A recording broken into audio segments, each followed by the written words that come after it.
Hello. Um, okay.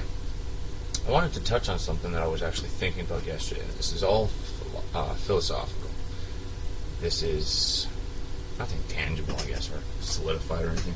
Just kind of me rambling on. But it's something that I really wanted to talk about because it was pretty profoundly deep when I was thinking about it yesterday.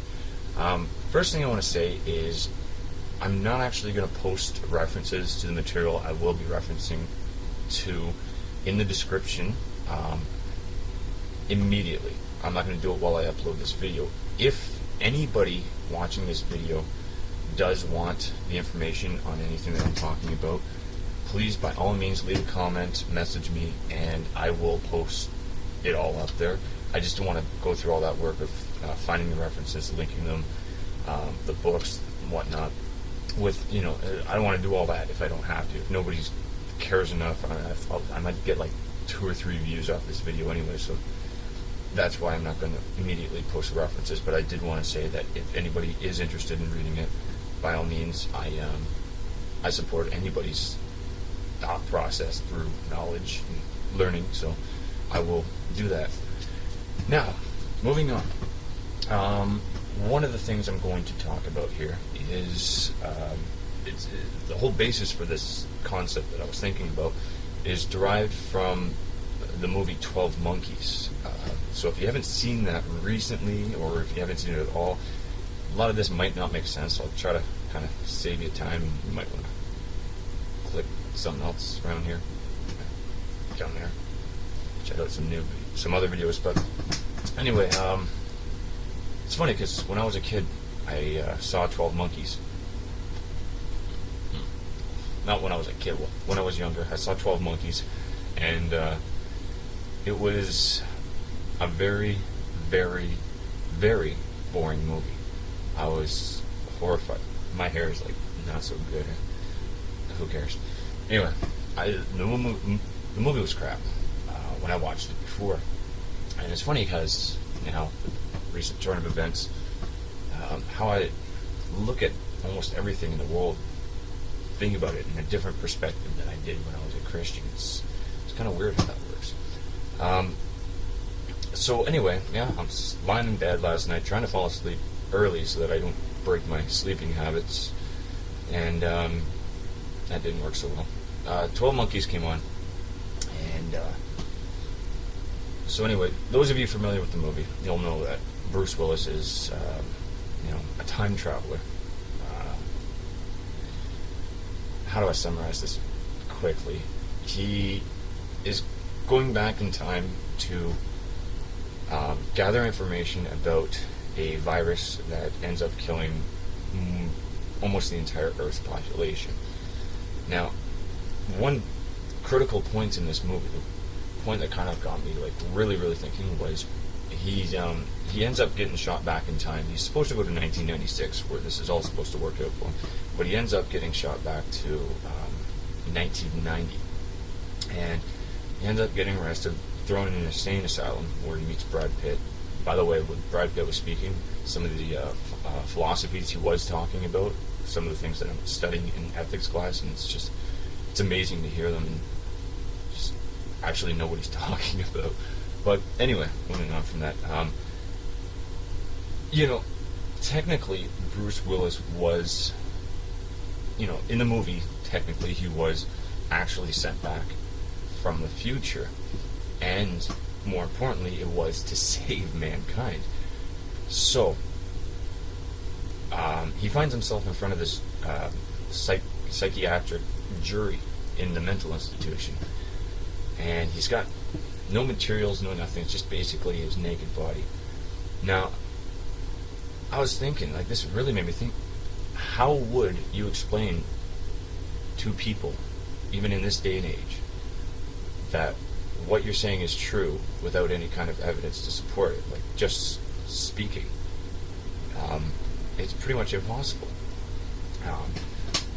I know this is going to be kind of an argument that gets turned on atheists to some perspective. I've seen it happen, but it's an interesting point, because we are so reliant on our or scientific methods of disproving uncredited, evidently supported concepts that even if, let's say, Jesus Christ was to walk among the earth right now, are you going to listen to him?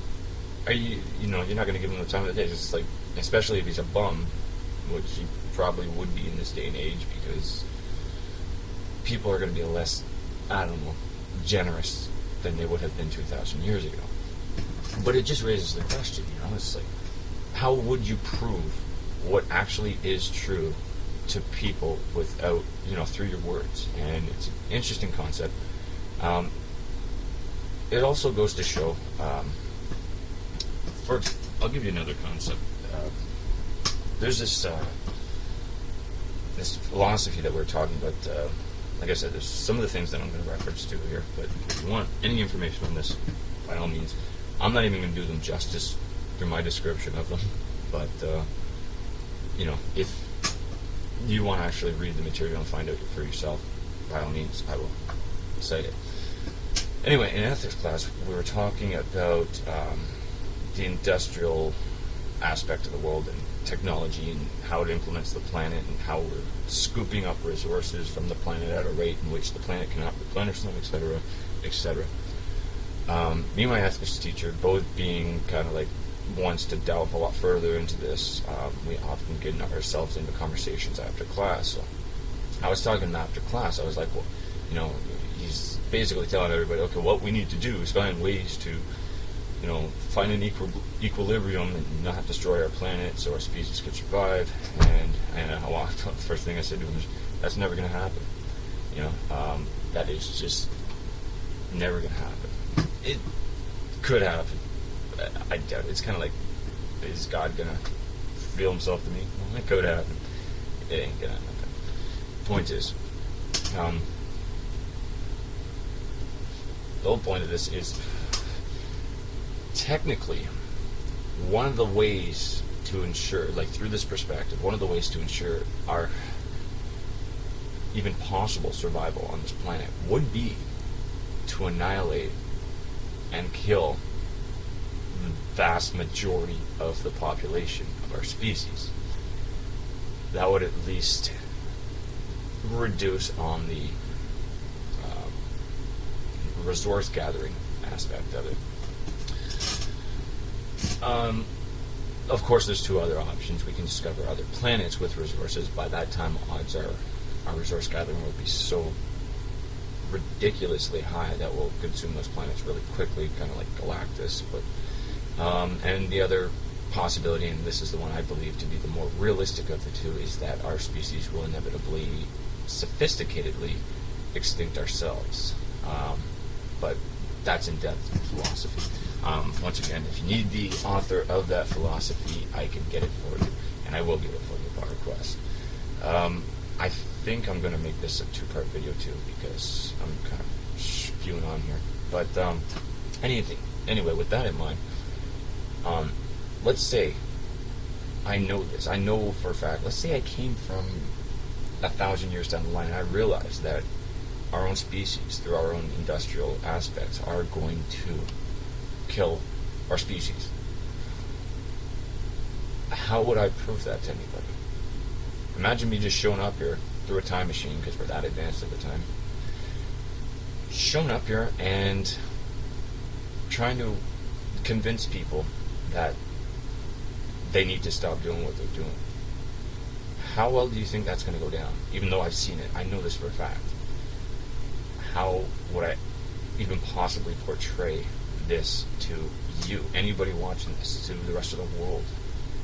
I could be as rational, as calm, as clear-cut through my description of it as I wanted to, but it's still not going to change your perspective on it.